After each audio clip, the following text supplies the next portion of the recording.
Hello, my name is Matt Clopton. I'm going to talk about the apartheid in South Africa. The apartheid in South Africa was a system of racial segregation within the country.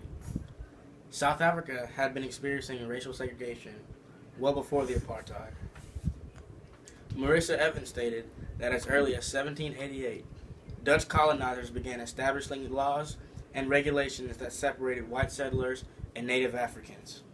And according to History.com, the Land Act of 1913 forced black Africans to live in reserves. However, 1948 marked a turn for the worse in South Africa.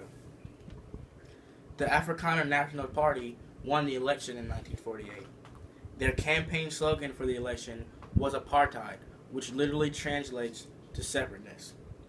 Following the election, the National Party immediately began establishing laws to ensure the survival of the white race. The Prohibition of Mixed Marriages Act banned relationships between whites and non-whites.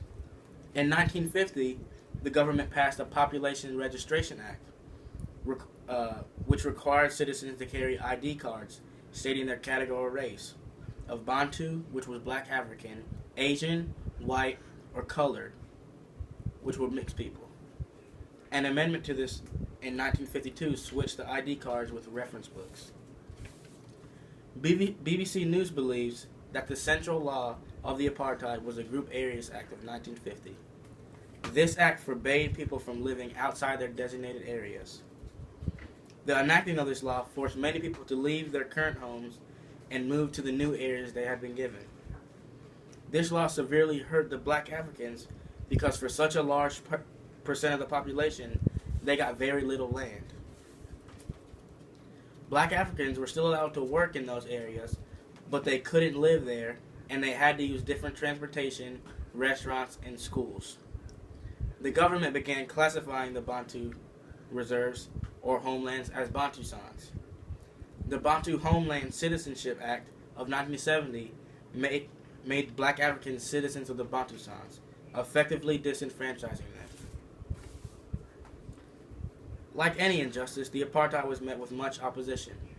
Nonviolent demonstrations, protests, strikes, and even some armed resistance were used to combat the apartheid. There are three major groups fighting the apartheid. The African National Congress, which was founded in 1912 and led by Nelson Mandela. The Pan-Africanist Congress, which was an offshoot of the African National Congress and was founded in 1958. And the South African Students Organization, which was founded in 1960. However, it is now known as the Black Consciousness Movement. Throughout the 40-year movement, there were many demonstrations that took place. On March 21st, 1960, the most brutal demonstration took place in the black township of Sharpsville. On this day, police opened fire on a group of peaceful protesters, killing 69 of them and wounding many more. After this event, the atrocities happening in South Africa gained some attention.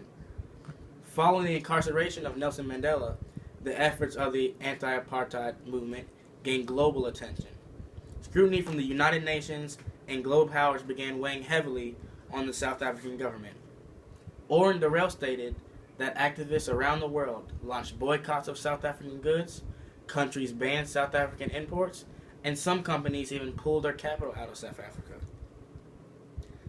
And after he was released from prison, Nelson Mandela began working with the president, F.W. de Klerk, to create a more equal South Africa.